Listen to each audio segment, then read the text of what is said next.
Amici di Virgin Radio, per me credo che sia il giorno più bello dell'anno, se non della mia vita, perché siamo qui con gli editors. Hello guys, how's it going? Ciao. Nice to see you again. Nice to see you. First of all, my fangirl moment. Do you know guys this song? There you go. Wow, that's an underappreciated. Yeah, because I know there are a lot of editors' tattoos, but mine's cooler. I've never ever seen a hyena. I never thought anyone would ever have that as a thing, but kudos, because it is an underappreciated. The show. underrated Props. one. Talking about violence, despite the title, despite the lyrics, I think it's the natural evolution of In Dream, with a more definite fear rouge in it, but I think it has more positivity. Am I mad? Because it has nothing to do with it, but some of the songs have the papillon effect. I mean, you just want to dance with them. Cool. I take all of those things as a compliment. Yes, they are. Yeah. I think we've refined our. Certainly from In Dream, the songwriting is more melodic. It's more immediate. You know, maybe that's what you're hinting at. You know, I think we've not been scared of. Yeah, being up front with the melodies, or if it's a guitar riff, you know, it's right in your face, or a solo, or so. Yeah, that's cool that you get the papillon effect. You've never tried to be a political band, or to talk about social issues, but sometimes things happen for a coincidence. Because, for example, the first single, Magazine, is an old song, but was it born to be critical or political, or is it just our point of view of it? I think it was just kind of like. Just provocative, really. I think you can poke fun, you know, with that song. This kind of image of kind of power, this kind of corrupt. It's something that we can all relate to. You know, even though I wrote that song 8 years ago, I think we live in a world now where that feels more relevant than ever. And I think you can make that statement and kind of have fun with it without telling people what to think. Do you know what I mean? So it feels like it's set today, but it's not me telling you what to think. It's just me having a bit of fun, really. I think pop music can do that, though. It doesn't have to be. It can deal with serious things in a kind of light-hearted way, you know. Why you didn't publish it earlier? It was just there. You weren't happy with it. Because when we had it before, when we tried to make it with the band, it was when we were making our fourth record when Chris was still in the band, and everything was kind of going wrong, and we didn't do it very well at the time. So yeah, it was a bad time creatively for the band, so it got put away for a while, and then I got it back out of the drawer, yeah, for this record. The magazine you talk about, it's something to persuade the crowd, but I think that's what you did with this album, because I mean, the research and innovation are really unbelievable. The sound is unbelievable. Every time you listen to the same song, you can find some new elements on it. You did a really maniac job. Who's the maniac of the sound This in is the the band? maniac of the sound. It's me. Look at that face. It's me with the help of two producers.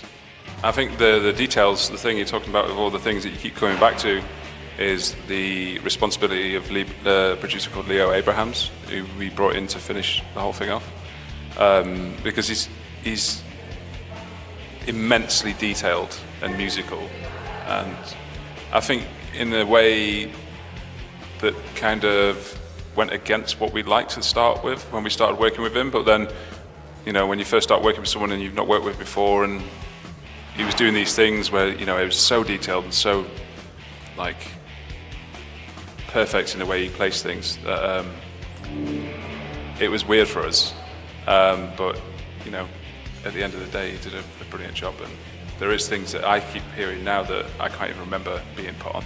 Yeah, exactly. And apart from him, who were the people, the things, the music that helped you to create the perfect surrounding for the creative process of this record?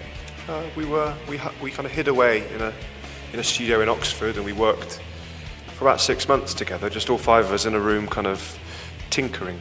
And we quite enjoy that process now. We like being in the studio. Making music is a very different process to how it used to be when we just us with guitars. It's now kind of like computers and keyboards and drum machines, and it feels a little bit different. And I mean, yeah, we share a lot of, you know, reference points in kind of certain records that we might listen to, like Blank Mass, another guy that helped on the production. One well, his most recent record was something that we talked about. But it might be a feeling that we get from watching a certain film. It might be, I don't know, just collective kind of influences that we all bond over, you know? And we filter them in and just try and make soundscapes and atmospheres that we think suits the mood. It's about getting the right vibe, you know? And I think you got it, but sometimes the hardest part of it is the crowd, the public, because, you know, people is like, when a new record comes out, sometimes they're like, oh no, we want to hear things that sound like old stuff. It's like when you go to Liam Gallagher's concert and they start screaming Oasis, Oasis. But your audience, I think, is always satisfied with what you do. So which is the secret to put the level higher, but balance with everything with your past, but make it more developed and make everybody happy? I think along the way we have confused people and we have alienated some of our fans. I think along the way, like, there are some that have gone, oh, we definitely prefer the first two records, and that's cool. I understand that viewpoint. You know, when things started to get more electronic, you know, some people was like, oh, they've got better. You know what I mean? Like, but I think with every album and every turn that you take creatively, I don't know, when you get a bigger picture, it kind of makes more sense. You know what I mean? When you're really close to something, maybe only of 2 or 3 records, it's a bit more confusing. But over time, you kind of understand who editors are. You know what I mean? Because the picture is bigger. So I think the people that are still around now, yeah, they wouldn't be here if they weren't into the last 2 records. You know what I mean? So, but I you know, I'm aware that we have alienated some people along the way, but we're not going to keep doing the same thing over and over again. That's boring. Because rock and roll public sometimes is a bit, can I say that, racist? They just want, if they like that thing, it's like evolving is forbidden. Well, like, you know, you can say that about loads of like strains of art. You know, people attach emotionally. Talking about when Bob Dylan went electric. Yeah. Or even when Springsteen put his guitar down. You know what I mean? What the? But it's like, you know, people have emotional attachments to certain times in their lives, which is usually soundtracked by a band or a favorite artist or a favorite film. And, you know, when people move on from that, you know, it's hard for them to move on with it. And for us, I don't think we care. We just get really bored. Yeah. The same thing. It's not us moving on is not a way to belittle those experiences. We don't want people that feel really attached to an end as a start to forget that or feel guilty if they don't like Magazine. But our pursuit is to have those moments with the new songs, with new people. Do you know what I mean? And to have people that attach that kind of emotional significance to what we're doing right now. It's always about what we're doing now. You know, those things that happened are brilliant. People might have tattoos of songs that surprise you and we've never ever played live before. But just because I'm not that fond of that song, you love it, and that's amazing. Do you know what I mean? But you can't keep living in the past. It's the miracle of music, I think. But, you know, evolving is basic. I mean, you have to, because when you became big, it was early 2000, it was the indie rock movement. And I think we can definitely say that nowadays indie rock, musically speaking, is dead. Now it's just more of an attitude of being. I think you're totally correct. I think, and that's a healthy thing to happen.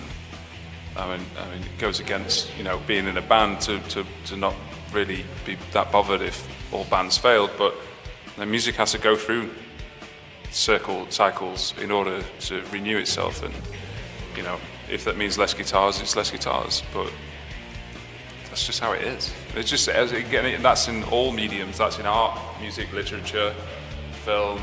You know, you can't keep doing the same thing. You have to go around.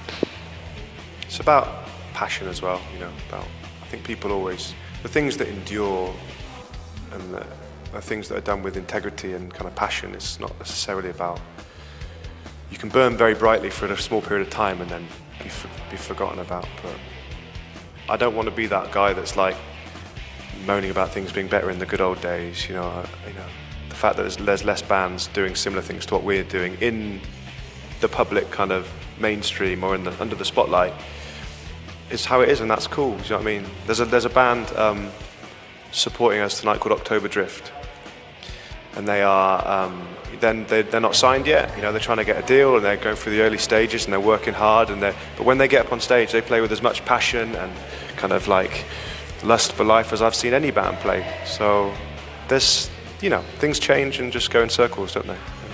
Guys, thank you so much for your time, and I really cannot wait to see you tonight. And I'm coming in London, Hyde Park as well, to follow you. Yes. Oh, great. Thank you very much. Grazie. Virgin Radio.